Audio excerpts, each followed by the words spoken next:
I am Joshua, 32, and my own parents and brother uninvited me from our family Christmas party because I didn't fit their high-class aesthetic.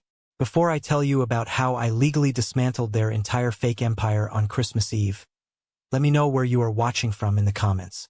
The notification sound on my phone felt like a physical blow to my head. My skull was already pounding with the rhythm of a jackhammer. I was lying in the fetal position on my living room sofa. A fortress of used tissues, empty tea mugs, and a bottle of prescription painkillers surrounded me. 3 days ago, I had an emergency appendectomy. It was not a smooth procedure. There were complications. A minor infection set in, and the recovery time felt like it was dragging on for an eternity. I was weak. I was pale. I felt incredibly small. I reached for my phone. My hand trembled slightly. It was not from emotion, not yet.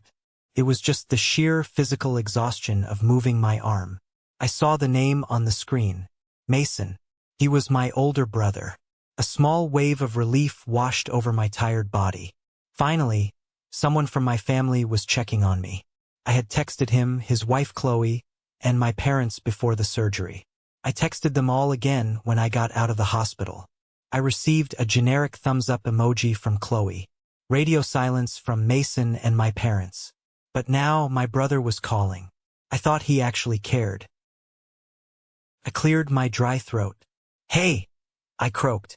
My voice sounded like gravel grinding together. "I am back home. It has been really rough, but I am making it through. Joshua, listen, I do not have a lot of time." Mason's voice cut through the line. It was crisp. It was energetic. It was completely devoid of any concern for my health. He sounded like he was walking briskly. The background noise of a busy street filtered through the speaker. "Chloe and I are finalizing the Christmas Eve dinner list. We have the caterers coming in an hour for a consultation." I blinked. The painkillers made my brain slow to process the shift in his tone. "Oh, okay. Well, I am not sure what I can bring this year since I cannot really cook yet, but I already ordered those vintage wines Chloe likes for the gift exchange." There was a pause.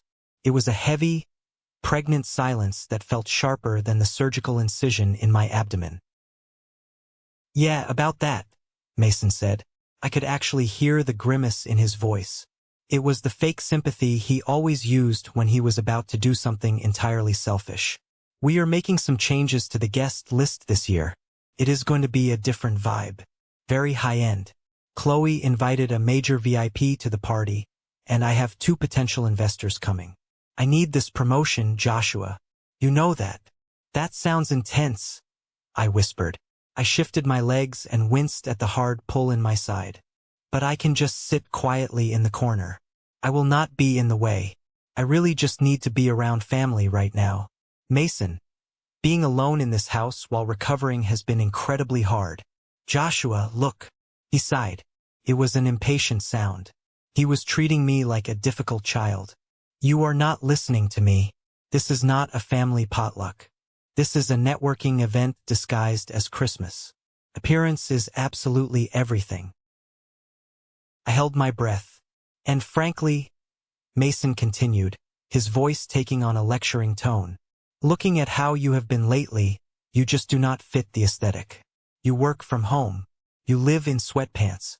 You drive a beat-up Honda. You are comfortable being average. But these people coming to my house, they are sharks. They are winners. Mom and Dad agree with me on this." My chest tightened. "Mom and Dad agree with what?" I heard my mother's voice faintly in the background on his end. "Tell him we will send him a plate next week," she called out.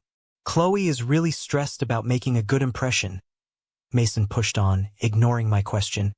"Having her brother-in-law sitting there looking like a sick ghost who has not brushed his hair in a week is not the image we are projecting.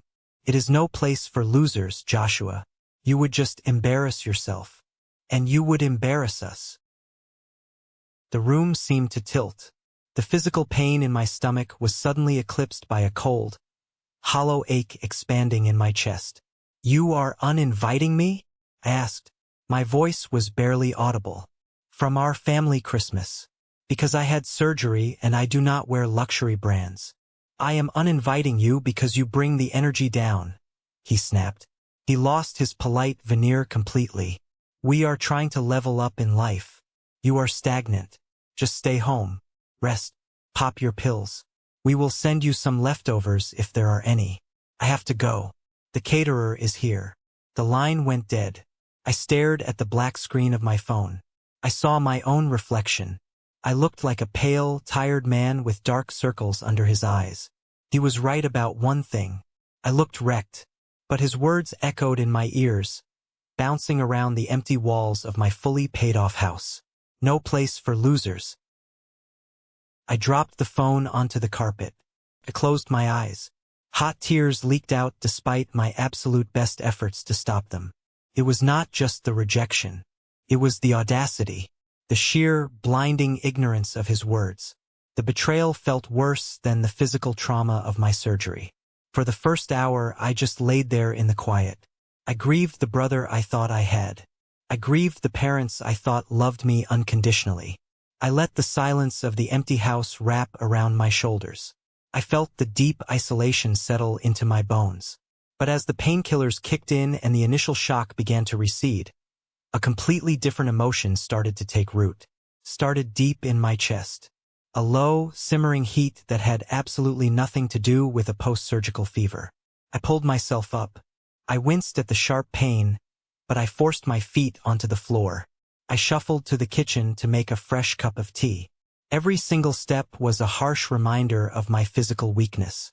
But that weakness only served to highlight the extreme cruelty of what Mason and my parents had just done. They knew I was alone. They knew I was in severe pain. And they kicked me while I was down simply because I did not fit their fake aesthetic. I sat at my kitchen island.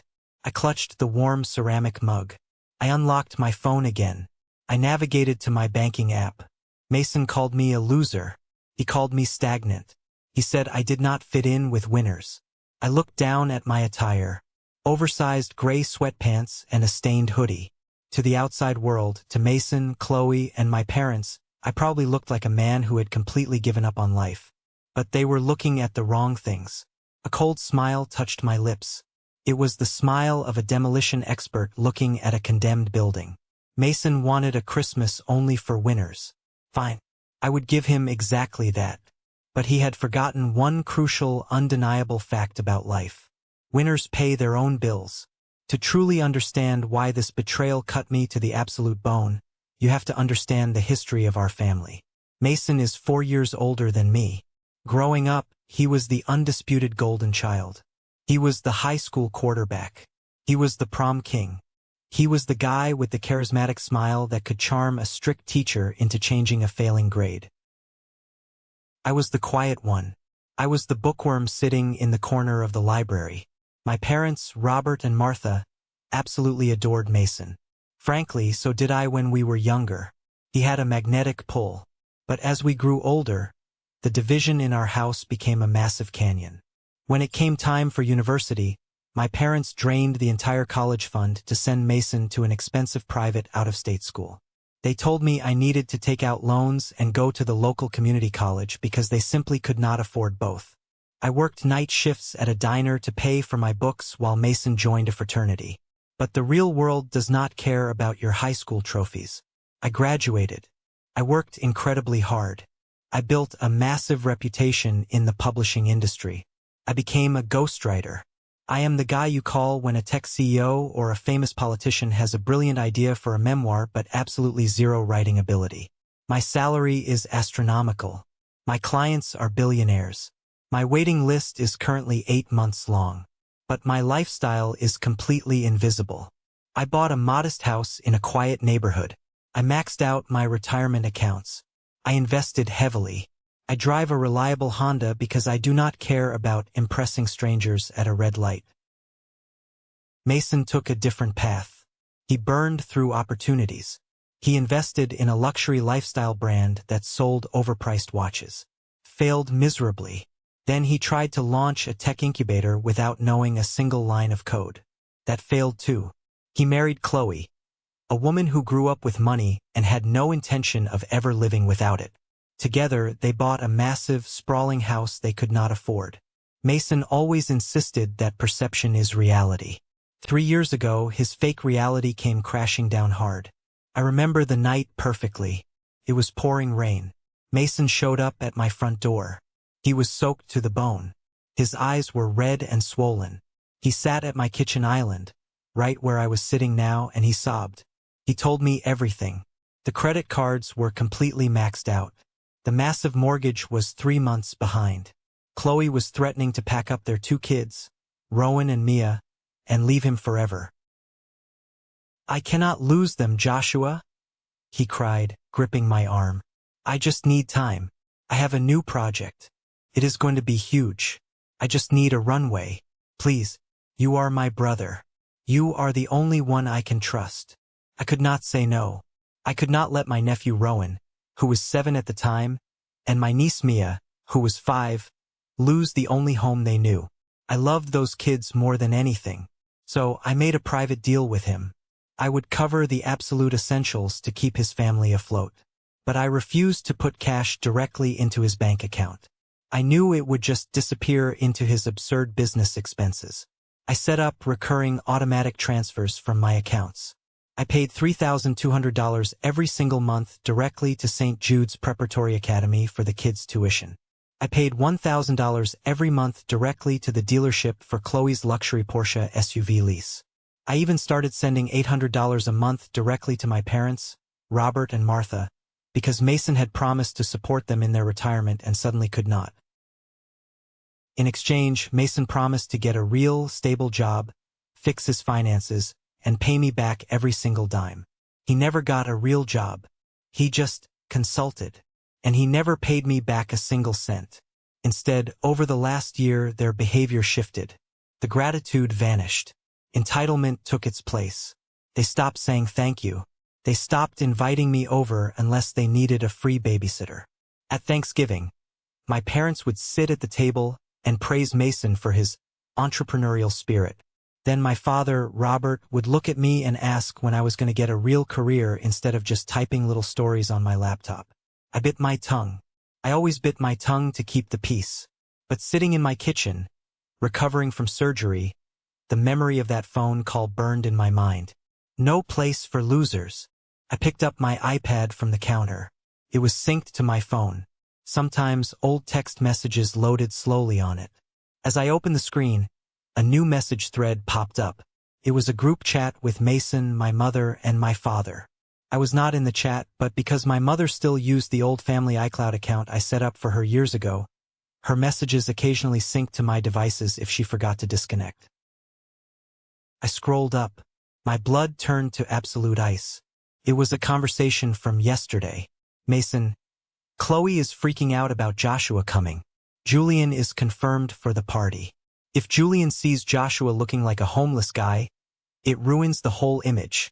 Martha, Mom, I told you not to invite him in the first place. He has no sense of pride in his appearance. It is embarrassing. You need this promotion, Mason. Do not let your brother ruin your chances. Robert, Dad, just tell him the guest list is full. He never leaves his house anyway. He will survive. Mason, I will call him today and cut him loose. I will just tell him he does not fit the aesthetic. I stared at the glowing screen. The words blurred together. My own parents. The people I was sending $800 a month to just so they could live comfortably. They were the ones who pushed the knife into my back. They conspired to exclude me because I did not look expensive enough for their fake friends. They gladly took my money to fund their groceries and their golf club memberships, but they were ashamed to have me stand in the same room as them. The physical pain in my abdomen was completely gone. Pure, cold clarity replaced it. I opened my banking app. I scrolled past my checking account. I scrolled past my massive investment portfolio. I tapped on the tab labeled Scheduled Transfers. There they were. The lifelines.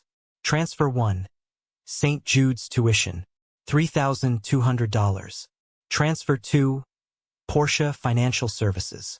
$1,000. Transfer 3. Robert and Martha Support Fund. $800. I took a deep, steadying breath. I tapped the first transfer. A prompt appeared. Are you sure you want to cancel this recurring payment? I tapped yes. I moved to the Porsche lease. Cancel. I moved to my parents' allowance. Cancel. In less than 60 seconds, I wiped out $5,000 of monthly income from their lives. The bank of Joshua was officially closed. I set my phone face down on the counter. The silence in the house felt entirely different now. It was not lonely anymore. It was powerful. I was finally awake. 3 days passed. The silence from my family was absolute. They were too busy hanging expensive ornaments on their towering tree to check on the brother they had just discarded. I spent those 3 days resting, drinking fluids, and letting my body heal. I also spent it compiling a very detailed, very aggressive spreadsheet. On the morning of the 4th day, my phone vibrated on the coffee table. It was 10:15 a.m. The caller ID flashed Mason's name. I let it ring. It stopped. Then it immediately started ringing again. He was desperate. I picked it up on the 3rd ring and pressed it to my ear. I did not say a word. "What did you do?" Mason screamed into the phone. He sounded like a cornered animal. "Joshua, answer me right now. What the hell did you do?" "Hello to you too, Mason," I said. My voice was calm, flat, and perfectly controlled. "My recovery is going well. Thanks for asking." "Do not play games with me," he yelled. I could hear papers shuffling in the background. He was panicking. "The school administrator just called me. She said the tuition payment bounced. She said the primary cardholder completely removed their authorization. I have a meeting in 20 minutes. Did your bank flag it for fraud? You need to call them and fix this right now." I took a sip of my water. "No, Mason. The bank did not flag it. I canceled it." The silence on the line was so heavy it felt tangible. When he finally spoke, his voice was a frantic whisper. "You what? Why? Why would you do that today?" "Because," I said, leaning back into my sofa, "I am a loser. Remember? You told me 3 days ago. There is no place for losers at your house. Losers do not pay for elite private schools, Mason. Winners do. And since you are such a massive winner with your high-end friends and your luxury Christmas party, I figured you did not need my stagnant money pulling your energy down anymore." "You petty, vindictive little," he sputtered, struggling to find words. "You are punishing my children because your feelings got hurt? You are a monster." "I am not punishing anyone," I corrected him sharply. "I am simply stepping back into reality. You cannot treat me like an embarrassing stain in private and then use my bank account to fund your fake life in public. You are cut off, Mason. Permanently." "It is $3,000, Joshua," he shouted. "I do not have that kind of liquid cash sitting around right now. I am putting everything into the new business launch." "Then maybe you should ask your wealthy VIP guests to spot you," I replied. "Good luck." I hung up the phone. I blocked his number. 10 minutes later, my phone rang again. It was my father, Robert. I answered it, curious to see what angle he would play. "Joshua," my father barked.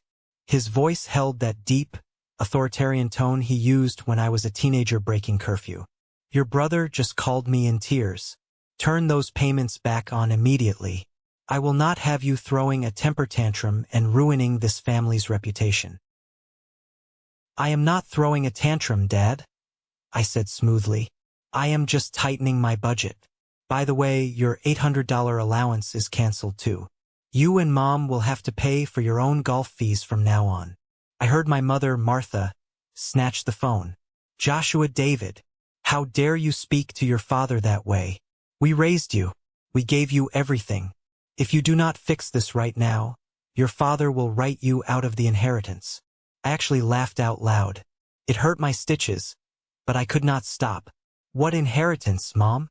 The house that has a second mortgage on it? The savings account you drained to send Mason to a frat house? You have nothing to leave me. I am the one leaving you money every month." "Not anymore." I saw the text messages on the iPad. "Mom, I know you told him to uninvite me." Martha gasped. The line went dead quiet. She knew she was caught. "Have a wonderful Christmas," I said, and ended the call. I blocked their numbers too. Later that afternoon, my curiosity got the better of me. I unblocked Mason for just a moment to see if he would leave a voicemail. He had left 4. I listened to the last one. "Joshua, please." Mason was crying on the audio. "The school said Rowan cannot return after the winter break if the tuition is not paid. And they said there is an outstanding balance for the ski trip. I need that money. Chloe is going to leave me." I frowned. I called the admissions office at St. Jude's myself. I spoke to Mrs. Hayes, the billing administrator. "Hi, this is Joshua. I used to handle the payments for Rowan and Mia. Can you clarify the outstanding balance for the ski trip?" "Oh, yes," Mrs. Hayes said politely. "The $2,500 fee for the winter ski excursion. It was due 3 weeks ago." My jaw tightened. Mason had explicitly told me 2 months ago that his consulting bonus had covered the ski trip. He bragged about it at a family dinner.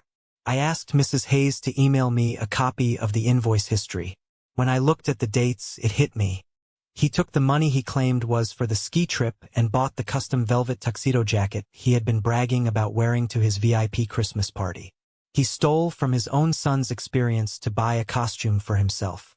My phone rang again. It was Uncle Aaron, my father's brother. I sighed and answered. "Joshua, what is wrong with you?" Aaron demanded immediately. "Your mother is having a panic attack. Mason says you lost your mind on painkillers and are trying to leave his kids out on the street. You need to apologize and wire him the money. Family is family." "Aaron," I said coldly, "did Mason tell you I have paid over $100,000 of his bills over the last 3 years while he plays pretend CEO?" Aaron hesitated. "He said you helped out a little, but I pay his rent. I pay his car. I pay his kids' school. And 3 days ago, he uninvited me to Christmas because my clothes are not expensive enough. Do not ever call my phone again to defend a parasite." I hung up. I went into my phone settings and set my phone to reject all unknown numbers. The storm had officially made landfall, and I was standing safely on high ground watching their sandcastle wash away. The next morning, the real panic set in for Mason and Chloe. I woke up to a high-priority alert on my phone.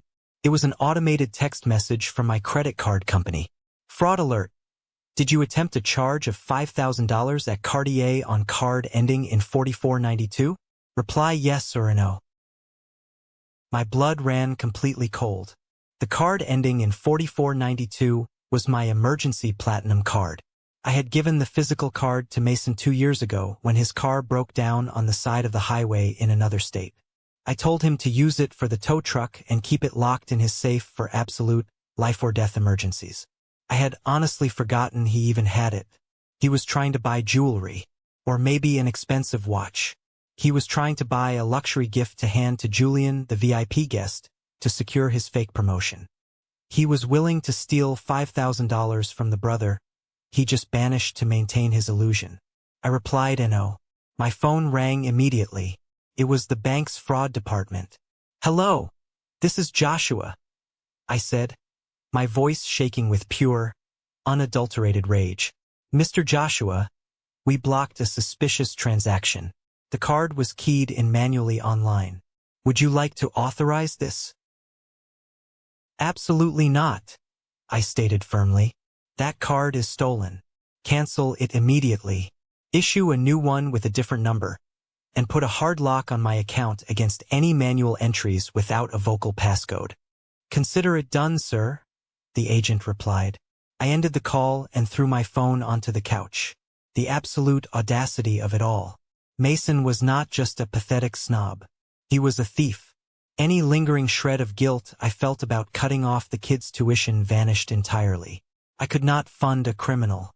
I needed to protect myself, and I needed to strike back in a way that he could not ignore. I picked up the phone and called Samuel. Samuel was my best friend from college and, conveniently, a ruthless corporate lawyer.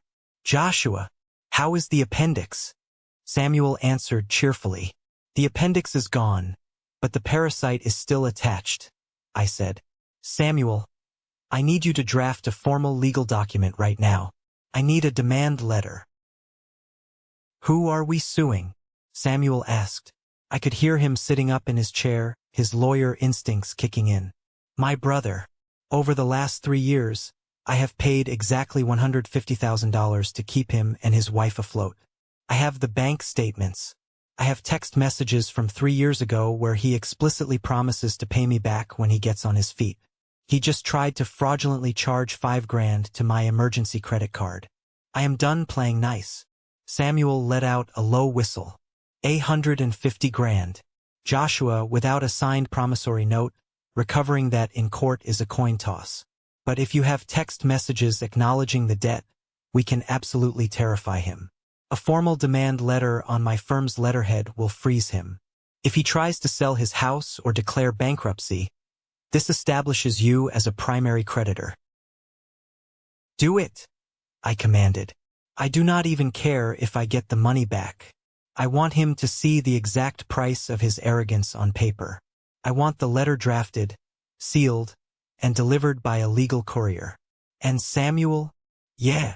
I want the courier to hand it to him on Christmas Eve, right in the middle of his fancy networking party. Samuel chuckled darkly. You are a savage, Joshua. I love it. Send me the spreadsheets and the screenshots of the texts. I will have it ready. While Samuel worked his legal magic, I sat at my laptop and did some digging of my own. I logged into my secondary Facebook account, the one I used to keep up with local neighborhood news. I navigated to the gated community group where Mason and Chloe lived. Sure enough, near the top of the feed was a post from Chloe, uploaded just 3 hours ago. Urgent. Lease takeover. 2023 Porsche SUV. Immaculate condition.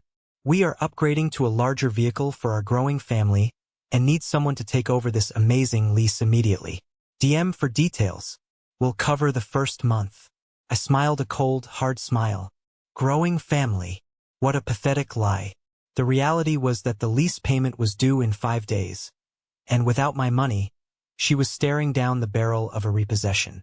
She was desperately scrambling to offload the car onto some unsuspecting neighbor before the repo man showed up to tow it away. She was terrified of the ultimate social humiliation. The divorce she constantly threatened Mason with was probably looming right over his head. The walls were rapidly closing in on them. I closed the laptop. I walked over to the window and looked out at the snow falling softly on my driveway. Mason wanted a high-end Christmas. He wanted a party filled with sharks and winners.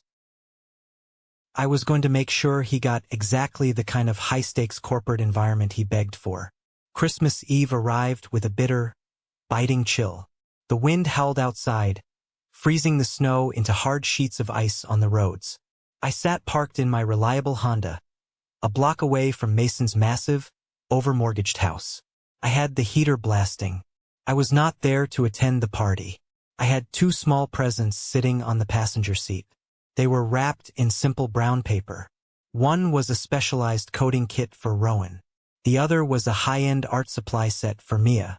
Regardless of the war between adults, I refused to let my brother's toxic ego rob those kids of a relationship with their uncle. My plan was simple. Walk up, leave the gifts on the porch, text Mason they were there, and drive away before anyone saw me. Through the windshield, I watched a sleek black town car pull into Mason's driveway. A woman in a stunning emerald evening coat stepped out. Following right behind her was a silver Tesla. 2 men in sharp, custom-tailored suits exited. These must be the investors, David and Luke. The house itself was glowing. Every single window was ablaze with warm, golden light. I could see the silhouettes of people moving inside, holding crystal wine glasses, laughing. It looked like a scene from a luxury magazine. It looked like a complete, utter lie. I took a deep breath. I grabbed the gifts and stepped out into the freezing air. I was wearing dark jeans, a thick wool sweater, and a heavy winter coat. I looked completely normal. I did not look like a VIP. My boots crunched loudly on the frozen pavement as I walked up the driveway.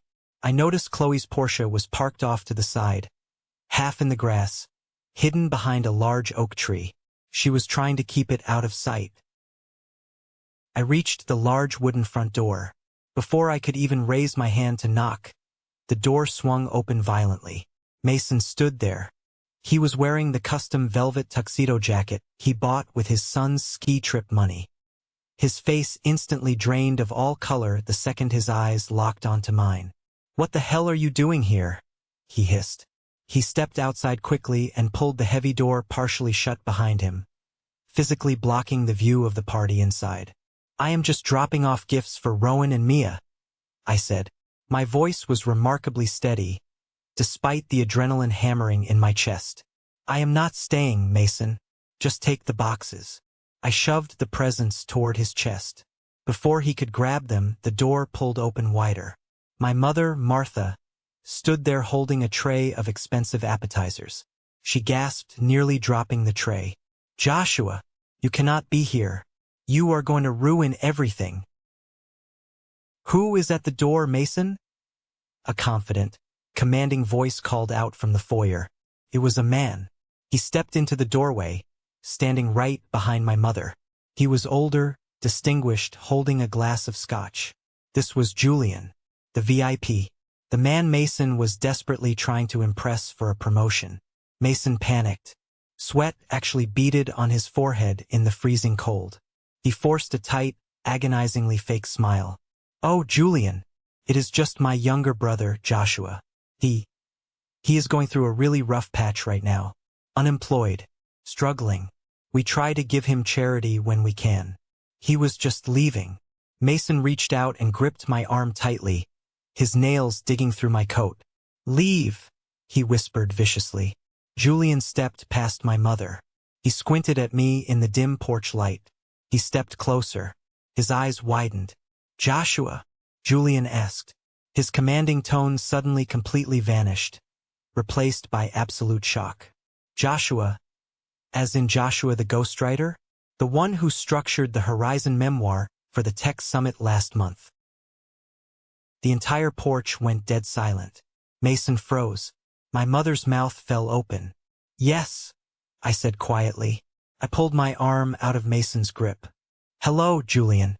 It is good to see you in person." Julian let out a loud, booming laugh.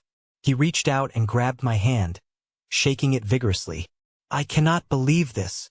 Mason, you never told me your brother is the most sought-after writer on the West Coast. My firm has been on his waiting list for 8 months trying to secure a contract. He costs an absolute fortune." Mason looked like he had been struck by lightning. He stammered, looking back and forth between us. "Wait. What? No, Julian. Joshua just writes little blog posts from his couch." "Blog posts?" Julian laughed again, looking at Mason like he was an idiot. "Mason, your brother's last contract was worth more than your entire department's annual budget. Joshua, please, come inside. We need to talk business." "No, I do not think he should," my mother started to say, her face turning purple. "Actually, Julian," I said, my voice carrying clearly through the open door into the quiet living room behind them. "I cannot stay. I do not fit the aesthetic of this party. Mason and my parents made it very clear 3 days ago that this is no place for losers. And apparently, I am a loser." Julian's smile completely vanished. He looked at Mason, his eyes narrowing sharply. "You called him a loser?" I reached inside my heavy coat. I did not pull out the gifts. I pulled out a thick, sealed legal envelope from Samuel's law firm. I stepped past Mason and slapped the envelope down onto the marble entryway table, right next to the tray of appetizers. "That is a formal legal demand for the repayment of the $150,000 I have loaned you to keep you out of bankruptcy over the last 3 years," I announced loudly. Several guests in the living room, including the 2 investors, turned their heads to stare. "You are lying," Mason screamed. His fake persona shattered completely. He lunged forward. "Including the $3,200 a month I pay for your kids' tuition and the lease on Chloe's Porsche," I continued smoothly, stepping back. "Which reminds me." Suddenly, the front yard was bathed in intensely bright, pulsing orange and yellow light. We all turned our heads toward the driveway. A massive, heavy-duty tow truck had just backed aggressively onto the property. The flashing strobe lights reflected off the pristine white snow, casting a chaotic, disco-like glow over the front of the house. A large man in a high-visibility jacket hopped out of the cab. He held a metal clipboard. He walked straight up the driveway, ignoring the luxury cars, and marched right up to the porch. "Looking for a Chloe," the repo man shouted over the low hum of his diesel engine. He looked at my mother, then at Mason. "Order for immediate repossession on a 2023 Porsche SUV. The account is severely delinquent. You can hand me the keys, or I can drag it onto the flatbed with the hook. Your choice, buddy." The silence that followed was absolute. It was suffocating. Inside the house, I heard the sharp shatter of glass. Chloe had dropped her wine glass onto the hardwood floor. Julian looked at the repo man. He looked at the legal envelope on the table. He looked at Mason's terrified, sweating face. Julian set his Scotch glass down slowly next to the envelope. "I think I have seen enough," Julian said coldly. He turned his back on Mason and walked toward the coat closet. The two investors, David and Luke, stepped forward into the foyer. David, the taller one, shook his head in disgust. "Wait, David, please," Mason begged, stepping toward him. "It is a misunderstanding, a banking error. My brother is just jealous. He set this up to ruin me." David looked at Mason with absolute contempt. "The only error here, Mason, was you assuming we would not do our due diligence before coming here.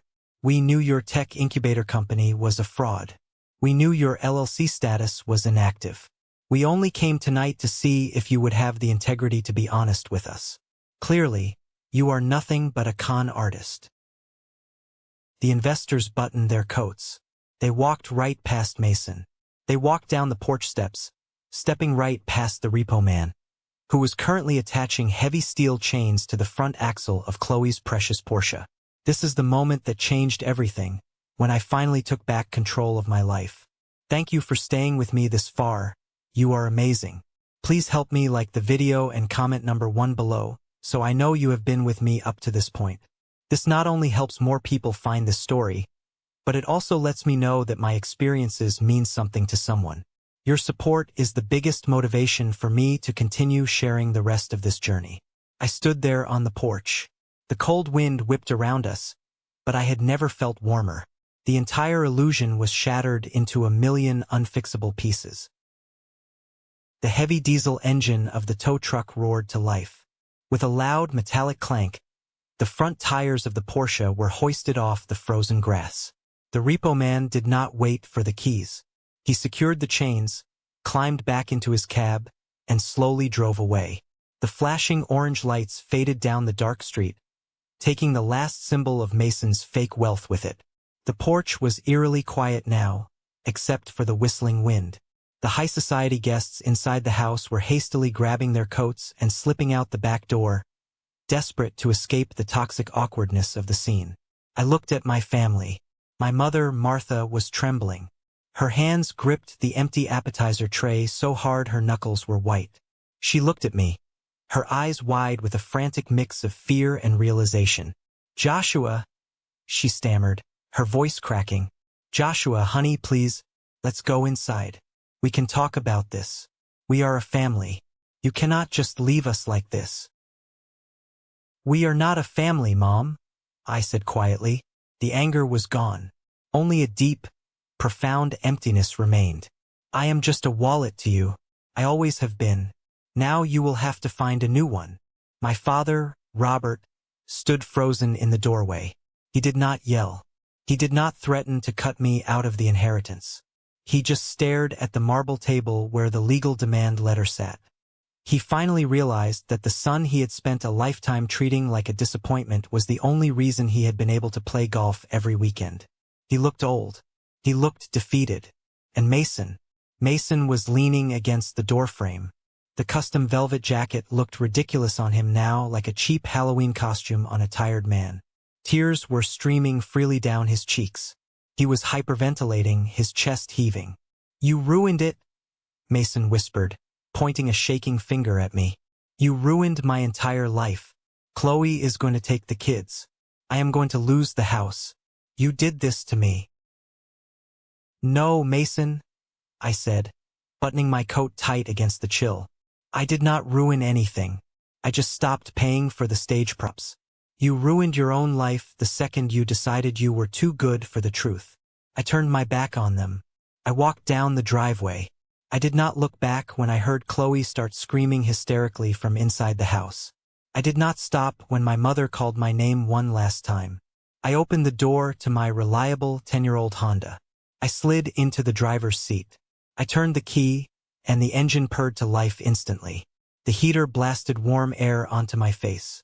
As I drove away from the neighborhood, watching the massive, dark houses roll past my windows, a strange physical sensation washed over me. The heavy, suffocating weight that had been sitting on my chest for 3 years, the constant anxiety of secretly managing their debts, the bitter resentment of being used, the desperate need for their validation, was completely gone. I could breathe. For the first time in my adult life, my lungs expanded fully. I drove back to my modest, fully paid-off home. The house was quiet, but it did not feel lonely. It felt safe. It felt like a fortress that I had built with my own 2 hands. I walked into the kitchen. I made myself a large mug of hot chocolate. I sat down on the sofa, mindful of my healing surgical stitches. I turned on a classic Christmas movie. I did not check my phone. I did not care about the barrage of panic text messages and missed calls I knew were piling up on my blocked list. I spent that Christmas Eve entirely alone. And as I sat there, sipping my hot chocolate and watching the snow fall outside my window, I realized it was the most peaceful, perfect holiday I had ever experienced. The storm was finally over, and the sky was clear. The first few weeks of January were brutally cold, both in the weather outside and in the absolute silence that settled over my life. When you finally cut off a toxic family, people expect it to be this massive cinematic explosion that lasts for months. But the reality is very different. The reality is just quiet. It is the sudden absence of drama. It is waking up on a Tuesday morning and realizing your phone is not buzzing with a manufactured crisis. It is checking your bank account and seeing your hard-earned money staying exactly where it belongs. But while my world had grown incredibly peaceful, Mason's world was actively burning to the ground. I got the play-by-play of the destruction mostly from Samuel, my lawyer. Samuel had officially filed the paperwork to attach a legal lien to Mason's massive house based on the demand letter and the documented history of my loans. Mason tried to fight it, of course. He actually hired a cheap defense attorney to claim the $150,000 was a gift. But Samuel is a shark. He presented the judge with the 3-year history of text messages, the bank transfer receipts, and the audio voicemails of Mason explicitly begging for time to repay the debt. The judge did not even hesitate. The lien was granted. That was the final nail in the coffin for Mason's fake empire. Without my monthly cash injections to keep the mortgage afloat, the bank came knocking. They were already 3 months behind. They had no choice but to put the house on the market immediately to avoid a total foreclosure. I remember sitting at my kitchen island one evening in late January, sipping a cup of black coffee, and looking up their house on Zillow. It was surreal. The grand, sprawling estate that Mason had used to make me feel like a pathetic loser was now listed for a desperate fire sale. The photos showed the pristine living room where I had dropped that legal envelope on Christmas Eve. But now the rooms looked empty. The staging was gone. The fake warmth was completely stripped away. The neighborhood gossip mill worked faster than the real estate market. In an affluent gated community, nothing stays a secret for long. Everyone saw the repo man drag Chloe's Porsche down the street on Christmas Eve.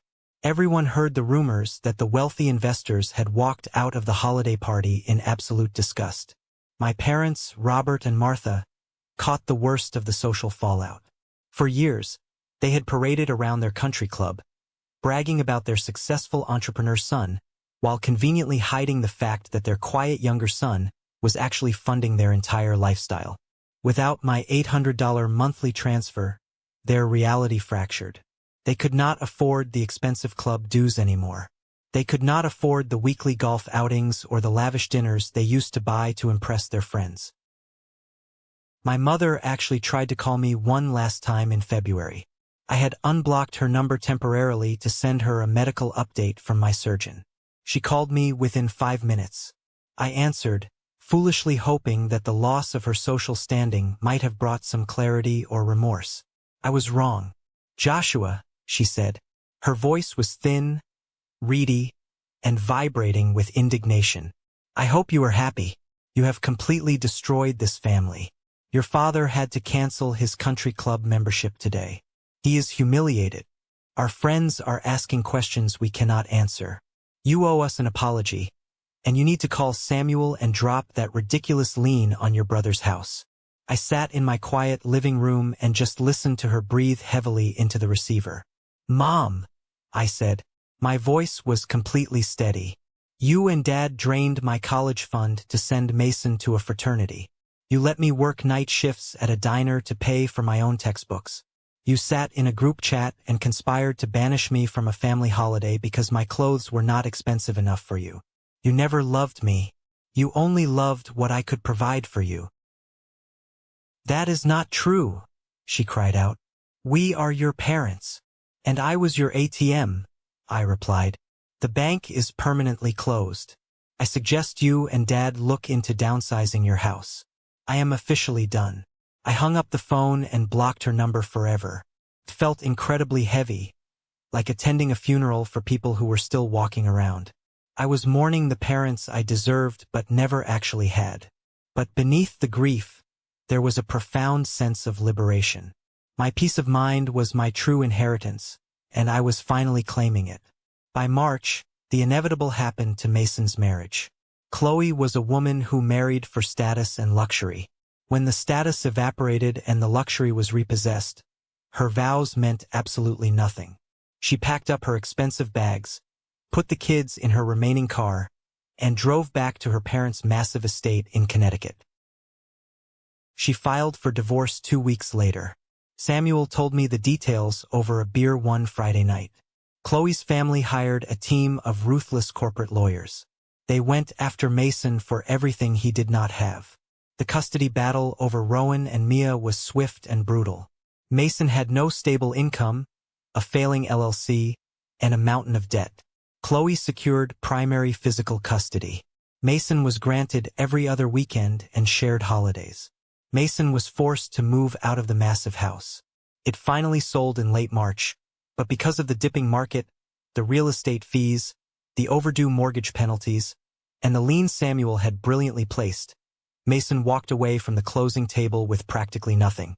He used what little cash he got to pay back a fraction of what he owed me, satisfying the legal requirement. He moved into a tiny, cramped 2-bedroom apartment on the wrong side of the city.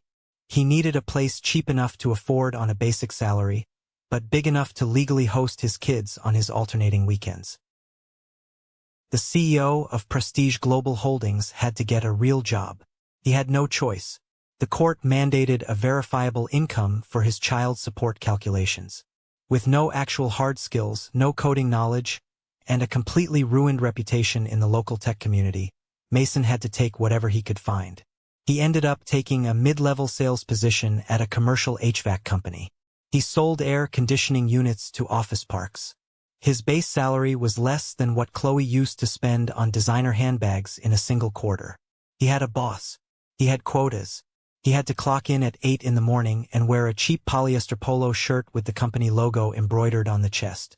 While Mason was forced to swallow his pride and learn what honest, grueling work actually felt like, my life took a completely different trajectory.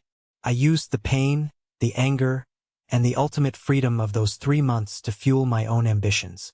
For years, I had hidden in the shadows as a ghostwriter, making other people look brilliant. But the encounter with Julian at the Christmas party had sparked something inside me. Julian's absolute reverence for my talent made me realize I did not need to hide anymore. I took a massive leap of faith. I turned down 3 highly lucrative ghostwriting contracts. Instead, I gave myself a promotion. I sat down at my laptop and I wrote my own book. It was a sharp, insightful, and deeply personal exploration of corporate culture, toxic ambition, and the psychology of fake wealth. I poured every ounce of my experience with Mason into those pages. I used my industry connections to pitch it to a major publishing house. Because they already knew my secret track record of producing bestsellers for billionaires, they bought the manuscript within a week. The advance they paid me was staggering. But more importantly, when the book was scheduled for release, my real name was going to be printed in bold letters right on the front cover. I was fully healed physically.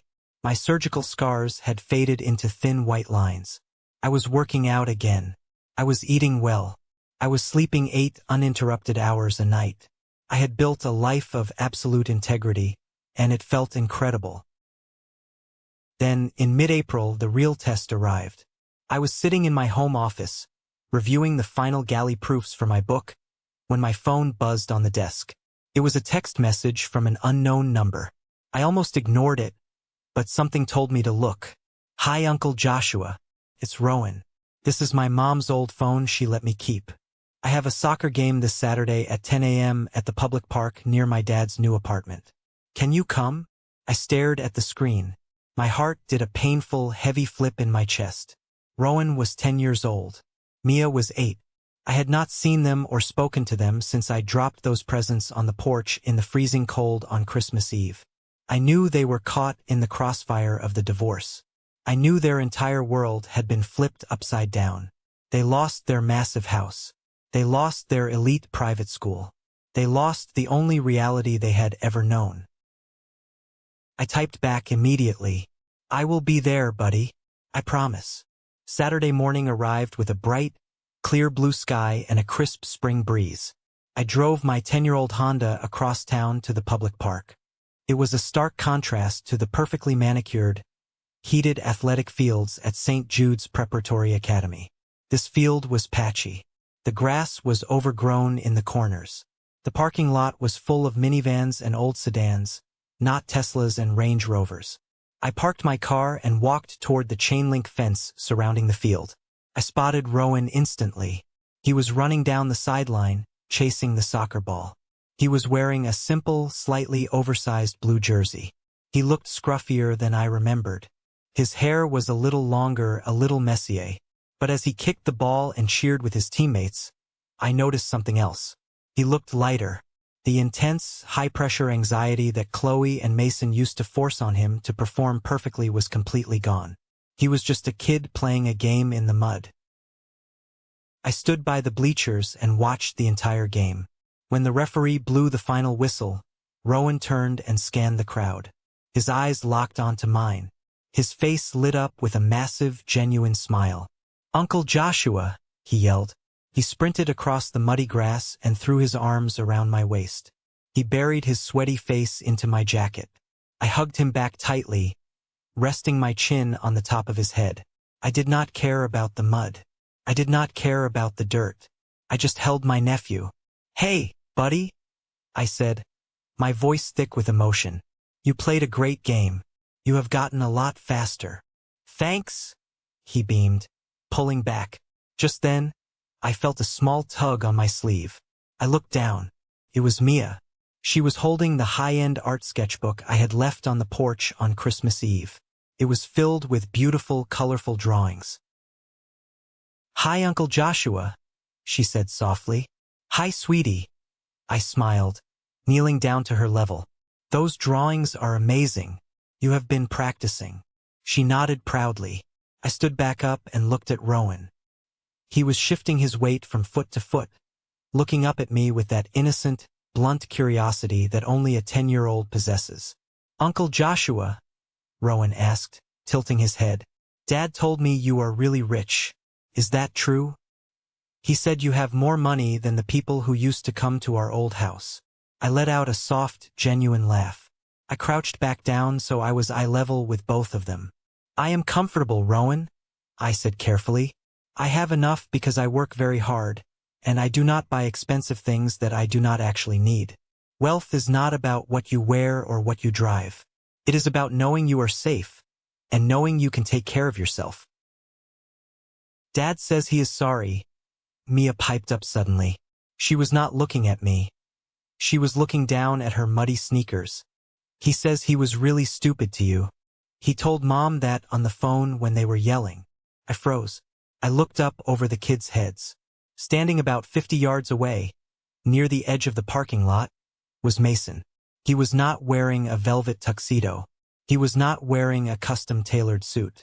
He was wearing a cheap, faded windbreaker and a pair of wrinkled khaki pants. He looked tired. He had gained a noticeable amount of weight around his midsection.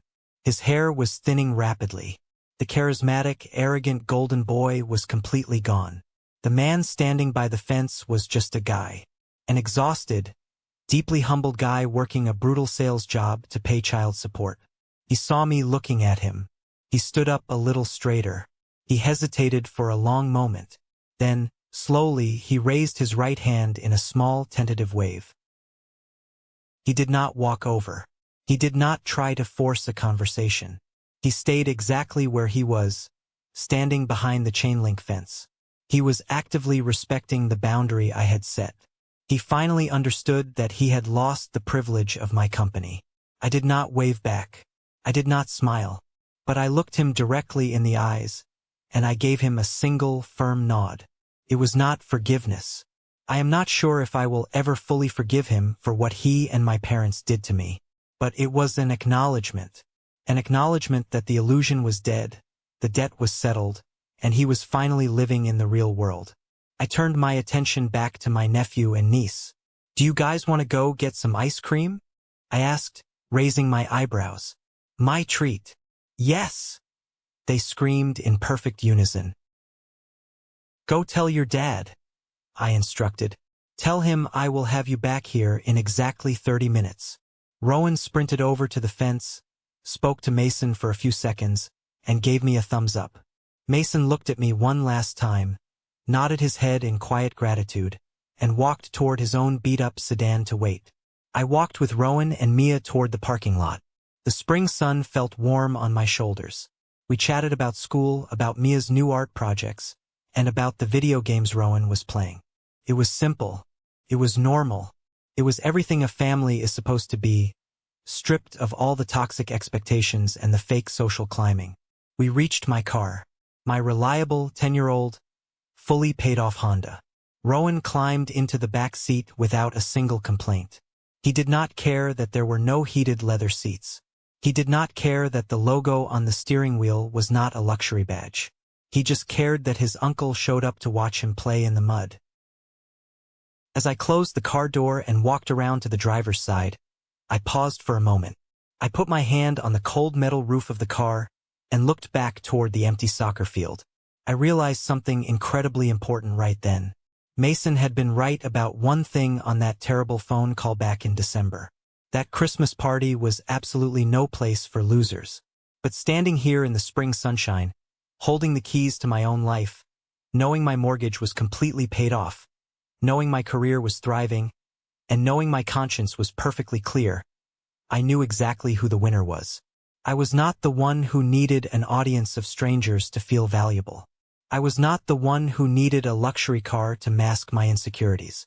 I was not the one who had to destroy my own family just to fit an aesthetic. I was Joshua. I was the ghostwriter who finally stepped into the light. For the first time in my entire life, I had stopped trying to fix everyone else's problems, and I had successfully fixed my own life first. I had cut the dead weight, established absolute boundaries, and protected my own peace.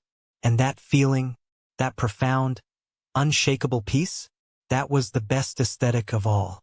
Here is the truth about family, and the greatest lesson I learned from this entire nightmare.